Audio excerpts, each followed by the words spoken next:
Telangana inter ఫలితాలకైతే శుభవార్త రావడం అయితే జరిగిందనమాట.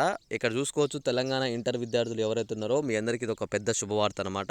Inter first year, inter second year results అయితే మనకైతే వచ్చేసాయి అనమాట. మీ అందరికీ ఈ వీడియోలో వచ్చేసి తెలంగాణ ఇంటర్ ఫలితాలు అయితే మనకి ఏ సమయానికి విడుదల కాబోతున్నాయి, ఏ డేట్కి విడుదల కాబోతున్నాయి, అలానే ఎలా చెక్ చేసుకోవాలి, ఒకవేళ మీ ఫ్రెండ్స్ మీకు కూడా చెక్ చేయాలనుకుంటే డైరెక్ట్ వాళ్ళ నేమ్ కొట్టి ఎలా చెక్ చేయాలి, వీటన్నిటి గురించి వీడియోలో మీకు అయితే స్పష్టంగా నేనైతే ఎక్స్ప్లెయిన్ చేస్తాను. ఈ వీడియోని స్కిప్ చేయకుండా మీరు లాస్ట్ వరకు చూస్తేనే మీకు ఈ వీడియో అయితే అర్థమవుతుంది. ఒకవేళ ఇంకేమైనా డౌట్స్ ఉంటే తప్పకుండా వీడియో కింద కామెంట్ చేయండి.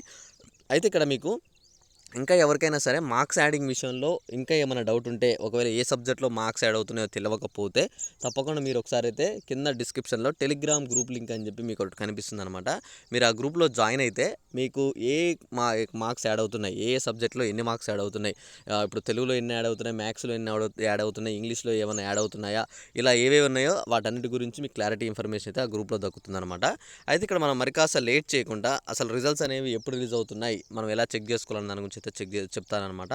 తెలంగాణ ఇంటర్ ఫలితాలు ఈ నెల 21న విడుదల చేసేందుకైతే బోర్డు అయితే కసరత్తు చేస్తుందని చెప్పి తెలుస్తుంది. మార్చి 5 నుంచి 25 వరకు మనకైతే పరీక్షలు అయితే నిర్వహించామని చెప్పేసి అయితే చెప్తున్నారనమాట. ఈ ఫలితాలు వచ్చేసి ఆల్రెడీ అక్కడ మన కరెక్షన్ ప్రాసెస్ అయితే అయిపోయింది. మనకు ఆల్రెడీ కరెక్షన్ ప్రాసెస్ అనేది ఎప్పుడో అయిపోయిందనమాట.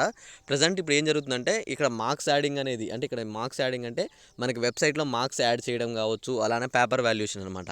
1కి 2 సార్లు పేపర్ అయితే రీవెరిఫికేషన్ చేస్తున్నారు అనమాట, చెక్ చేస్తున్నారు. ఎందుకంటే మళ్ళీ తర్వాత స్టూడెంట్స్కి నష్టపోకూడదు అని చెప్పేసి, ఒకవేళ ఇంకా వాళ్ళకి ఏమైనా మార్క్స్ యాడ్ అవుతున్నాయా, ఒకవేళ రీకౌంటింగ్ ఏమైనా తప్పు ఉందా, అలా ఒక్కొక్కటి చెక్ చేస్తున్నారు అనమాట. ప్రాసెస్ వచ్చేసి ఆ ప్రాసెస్ అంతా 20వ తారీఖు వరకు పడుతుంది, అంటే ఇంకొక 3 రోజులు పడుతుంది. తర్వాత 21న రిజల్ట్స్ అయితే రిలీజ్ చేస్తున్నామని చెప్పేసి చెప్తున్నారు అనమాట. ఈ రిజల్ట్స్ కోసం దాదాపుగా 10 లక్షల మంది స్టూడెంట్స్ అయితే వెయిట్ చేస్తున్నారంట. ఈసారి హాజరు పర్సెంటేజ్ ఫస్ట్ ఇయర్ సెకండ్ ఇయర్లో ఈసారి అయితే హాజరైన వాళ్ళు కూడా 10 లక్షల మంది ఉన్నారనమాట. ఓకే, ఈసారి నాకు తెలిసి పాస్ పర్సెంటేజ్ చాలా వరకు పెరిగే అవకాశాలు ఉన్నాయి. చూద్దాం, మనకి రిజల్ట్స్ గురించి 25 లేదా 26 తారీఖు కూడా వచ్చే అవకాశాలు ఉన్నాయి. ఒక మ్యాక్సిమం అయితే 21కే రిజల్ట్స్ అయితే వస్తాయన్నమాట. Okay, thanks for watching. Thank you guys. జై హింద్.